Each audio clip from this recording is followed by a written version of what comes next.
दुनिया के सबसे खतरनाक समुद्री रास्ते स्ट्रेट ऑफ हॉर्मुज में बारूद की गंध और गहरा गई है, जहां समंदर की लहरें अब शांति नहीं बल्कि तबाही का संदेश ला रही हैं। जिस रास्ते से दुनिया की धड़कन यानी कच्चा तेल गुजरता है, वहां आज मौत का सन्नाटा पसरा है और असुरक्षा की तलवार लटक रही है। हालात इस कदर बेकाबू हो चुके हैं कि जहाजों पर हमलों की घटनाएं थमने का नाम नहीं ले रही और ताजा मामले ने तो पूरी दुनिया के होश उड़ाकर रख दिए हैं। मंगलवार को एक कार्गो जहाज को जिस तरह अज्ञात प्रोजेक्टाइल से निशाना बनाया गया, उसने अंतर्राष्ट्रीय समुद्री व्यापार की सारी नींवों को हिलाकर रख दिया। इस पूरे तनाव के बीच सुपर पावर होने का दम भरने वाला अमेरिका भीगी बिल्ली बना नजर आ रहा है, जो कभी गरजता था और आज मैदान छोड़कर भागने को तैयार है। राष्ट्रपति डोनाल्ड ट्रंप ने अचानक अपने उस महत्वाकांक्षी ऑपरेशन प्रोजेक्ट फ्रीडम पर ताला जड़ने का ऐलान कर दिया, जिसके दम पर उन्होंने दुनिया को सुरक्षित रास्ता दिखाने का ख्वाब देखा था। यह अमेरिका की उस खोखली बहादुरी की मिसाल है, जिसमें वो शेर बनने की कोशिश तो करता है, लेकिन असलियत सामने आते ही दुम दबाकर भागने पर मजबूर हो जाता है। अमेरिका के इस यू टर्न ने साबित कर दिया है कि इसकी कथनी और करनी में जमीन आसमान का अंतर है। हैरानी की बात तो यह है कि सिर्फ ट्रंप ही नहीं बल्कि अमेरिकी विदेश मंत्री ने भी हथियार डाल दिए हैं और ईरान पर हमले के लिए चलाए जा रहे ऑपरेशन एपिक फ्यूरी को बंद करने का फरमान सुना दिया है। अमेरिका की रणनीति उस मुहावरे जैसी है कि रात गई बात गई। जहां कल तक वो ईरान को धूल चटाने की बात कर रहे थे और आज अपने पैर पीछे खींच रहे हैं। ये महज एक सैन्य फैसला नहीं है, बल्कि दुनिया के सामने अमेरिका की साख पर लगा एक गहरा पट्टा है। जो देश खुद को दुनिया का थानेदार समझता था, आज वही अपनी चौकियां छोड़कर भागता दिखाई दे रहा है। तो अब डोनाल्ड ट्रंप इस युद्ध में फंसते नजर आ रहे हैं और बाहर निकलने का रास्ता ट्रंप को नहीं मिल रहा है। अब जरा ये समझिए कि डोनाल्ड ट्रंप कैसे फंस रहे हैं। विस्तार से समझने के लिए मेरी सहयोगी ऋतु के पास चलते हैं और ऋतु से जानते हैं कि आखिर मामला क्या है। देखिए, तेल की कीमतें बढ़ गई हैं और ईरान के हॉर्मुज पर शिकंजे से कई देशों में हाहाकार इस वक्त मचता हुआ बताया जा रहा है। दुनिया की तेल सप्लाई पूरी तरीके से प्रभावित हो गई है। अमेरिका में भी पेट्रोल डीजल की कीमतें बढ़ी हैं। अमेरिका में तेल की कीमत $4 प्रति गैलन के पार है। अमेरिका में नवंबर में ही मिड टर्म चुनाव भी होने हैं। ट्रंप की अप्रूवल रेटिंग गिरकर 34% पर आ गई है। साथ ही अब आपको बताते कि ईरान पहले से ज्यादा ताकतवर कैसे हो गया है। ईरान को अपने तेल और हॉर्मुज की ताकत का एहसास हुआ कि इस नए दौर में न्यूक्लियर वेपन्स से ज्यादा, न्यूक्लियर प्रोग्राम से ज्यादा हॉर्मुज को इस्तेमाल किया जा सकता है। ईरान को हॉर्मुज के रूप में आय का स्थायी साधन मिला है और ईरान जब चाहे हॉर्मुज बंद करके दुनिया को टेंशन में डाल सकता है। अमेरिका और इजराइल ईरान के परमाणु कार्यक्रम के खिलाफ है।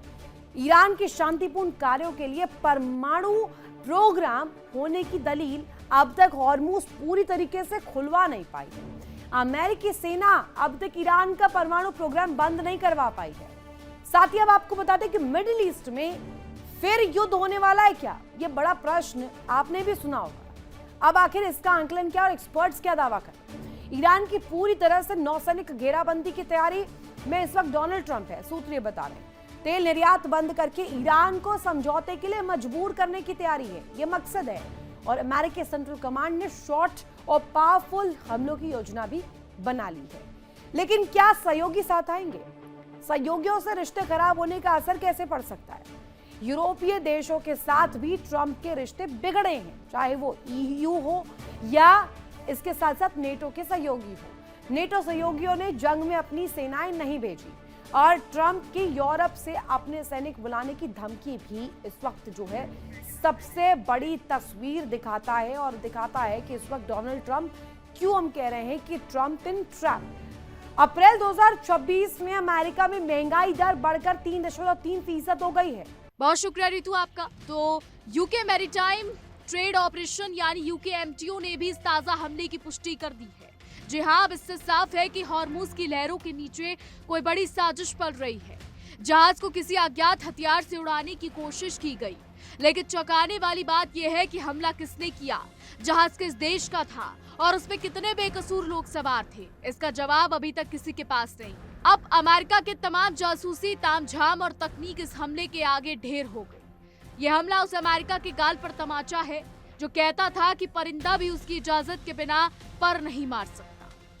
बता दें, मंगलवार की इस घटना ने उन दावों की हवा निकाल दी है जिनमें कहा गया था कि प्रोजेक्ट फ्रीडम के जरिए जहाजों को सुरक्षा की गारंटी मिलेगी। जब एक अनाज हथियार समंदर के सीने को चीरते हुए जहाज से टकराता है तो सवाल उठता है कि अमेरिका के वो सुरक्षा कवच और रडार उस वक्त क्या घास छील रहे थे। पर्यावरण पर होने वाले नुकसान को लेकर भी गहरा सस्पेंस बना हुआ है, जिससे ये साफ है कि अमेरिका ने सिर्फ तबाही का मंजर छोड़ा है और जिम्मेदारी से अपना पल्ला झाड़ लिया है। इसे कहते हैं हाथ कंगन को आरसी क्या। अमेरिका की नाकामी अब दुनिया के सामने बेनकाब हो गई है। इससे पहले सोमवार का मंजर भी कुछ कम डरावना नहीं था, जब अमेरिका ने बड़े शान से अपने ऑपरेशन फ्रीडम का आगाज किया था। 2 अमेरिकी कमर्शियल जहाज हॉर्मूज के संकरे रास्ते से गुजर रहे थे। मानो उन्हें यकीन था कि अमेरिका का झंडा उनके साथ है तो कोई उन्हें छू भी नहीं पाएगा, लेकिन ईरान ने उनकी इस गलतफहमी को चंद मिनटों में दूर कर दिया। मिसाइलों, ड्रोनों और छोटी हथियारबंद नौकाओं के जरिए ईरान ने उन जहाजों को घेर लिया और अमेरिका की तथा कथित सुरक्षा घेराबंदी को तार तार कर दिया। पेंटागन ने छाती ठोक कर दावा किया था कि इन जहाजों पर पहली बार सीधे अमेरिकी सैन्य सुरक्षा टीम तैनात की गई थी। युद्धपोत, लड़ाकू विमान और सुरक्षा बलों की कई परतें बिछाई गई थी ताकि कोई आंच न आए। अमेरिकी अधिकारियों ने इसे सुरक्षा के लिहाज से जरूरी कदम बताया था, लेकिन जमीनी हकीकत ने उनके इस घमंड को मिट्टी में मिला दिया। अमेरिका का ये सुरक्षा चक्र उस कागज की नाव की तरह साबित हुआ जो ईरान की लहरों का एक थपेड़ा भी बर्दाश्त नहीं कर सकी और बीच मझधार में डगमगा गई। अब हकीकत तो यह है कि अमेरिका जिसे डिफेंस ऑपरेशन का नाम देकर दुनिया को गुमराह कर रहा है, वो उसकी अपनी नाकामियों को छुपाने की एक नाकाम कोशिश है। वो कहता कुछ है और करता कुछ और है। सीजफायर यानी युद्ध विराम की दुहाई देने वाला अमेरिका खुद ही आग सुलगने का काम करता रहता है, लेकिन जब आग भड़की तो सबसे पहले खुद ही पीछे हट गया। इसे कहते हैं खोदा पहाड़ निकली चुईया। दुनिया को बड़े बड़े सपने दिखाकर अमेरिका ने अब उन जहाजों को उनके हाल पर छोड़ दिया। ईरान की ओर से किए जा रहे हमलों का सिलसिला भी रुकने का नाम नहीं ले रहा है, जो सीधे तौर पर अमेरिका की धमकियों को चुनौती दे रहा है। अमेरिकी सेना खुद मान रही है कि युद्ध विराम के नाम पर जो ढोंग रचा जा रहा है और जो रचा गया है, उसके बाद भी ईरान ने 1-2 नहीं बल्कि 10 बार सैन्य जहाजों और 9 बार कमर्शियल जहाजों को अपना निशाना बनाया है। ये आंकड़े गवाही दे रहे हैं कि ईरान ने अमेरिका की नाक में दम कर दिया है। अमेरिका की स्थिति आज उस गीदड़ भभकी जैसी हो गई है जिसे कोई गंभीरता से लेने को तैयार नहीं है। इतना ही नहीं, 2 कंटेनर जहाजों को जब्त किए जाने की खबरों भी सामने आ रही हैं, जो अंतरराष्ट्रीय समुद्री व्यापार के लिए किसी सदमे से कम नहीं है। अमेरिका के पास इन हमलों का कोई ठोस जवाब नहीं है, सिवाय इसके कि वो अपने ऑपरेशंस को बंद कर दे और वो घर वापस लौट जाए। अमेरिका का ये रवैया उसकी कारता को दर्शाता है। जब जिम्मेदारी निभाने का वक्त आया तो दुनिया का सबसे ताकतवर देश मैदान छोड़कर भाग खड़ा हुआ। बता दें, स्ट्रेट ऑफ हॉर्मूज में जिस तरह अनिश्चितता का माहौल बना हुआ है, उसके लिए सीधे तौर पर अमेरिका की दोगली नीतियां जिम्मेदार हैं। उसने पहले तो माहौल को गरमाया, सैन्य तैनाती बढ़ाई और फिर जब पानी सर से ऊपर जाने लगा तो चुपचाप अपना बोरिया बिस्तर समेट लिया। अमेरिका की इस नीति ने पूरे मिडिल ईस्ट को बारूद के ढेर पर लाकर खड़ा कर दिया। अब वहां ना तो सुरक्षा बची है और ना ही भरोसे की कोई गुंजाइश। अमेरिका की इस नाकाम कोशिश ने दुनिया के सामने ये स्पष्ट कर दिया है कि वो केवल कमजोरों पर दोष जमाना जानता है। जब सामने से बराबर की टक्कर मिली तो प्रोजेक्ट फ्रीडम की सारी हेकड़ी धरी की धरी रह गई। ये वही अमेरिका है जो हर वैश्विक मुद्दे पर चौधरी बनने की कोशिश करता है, लेकिन हॉर्मूज की लहरों ने इसकी असलियत का आईना दिखा दिया है। आज अमेरिका की हालत खिसियानी बिल्ली खंबा नोचे वाली हो गई है, जो अपनी हार को छिपाने के लिए मिशन बंद करने का बहाना बना रहा है। अब सवाल ये भी है कि अब उन व्यापारिक जहाजों का क्या होगा जो अमेरिकी वादों के भरोसे इस रास्ते पर उतरे थे। क्या अमेरिका ने उन्हें बलि का बकरा बना दिया है? ईरान के बढ़ते रसूख और अमेरिका की गिरती साख के बीच अब इन रास्ते से व्यापार करना जोखिम में डालने जैसा है।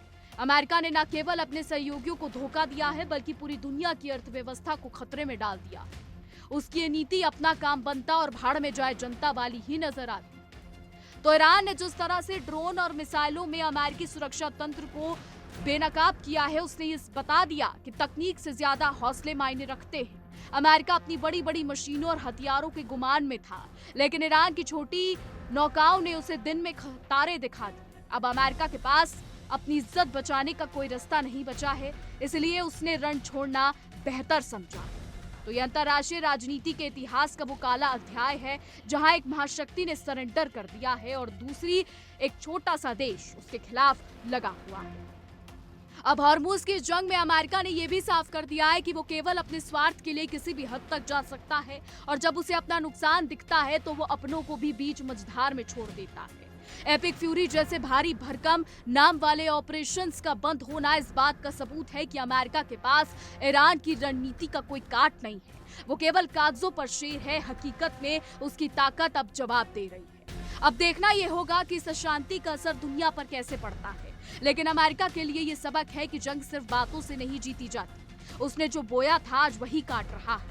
जैसी करनी वैसी भरनी के सिद्धांत पर चलते हुए अमेरिका आज खुद अपनी ही बुनी हुई जाल में फंसकर तड़प रहा है और दुनिया तमाशा देख रही है। हॉर्मुज की ये आग अब इतनी जल्दी ठंडी होने वाली नहीं है। अब आने वाला समय बताएगा कि क्या होता है। फिलहाल हमारी आज की रिपोर्ट में बस इतना ही। क्या कुछ राय है आपकी इस पर, क्या कुछ सोचते हैं, कमेंट्स के जरिए जरूर बताइएगा। और ऐसी देश और दुनिया की तमाम बड़ी खबरें जानने के लिए देखते रहिए इंडिया डेली। देखिए इंडिया डेली 24/7 अब आपके स्मार्ट टीवी पर।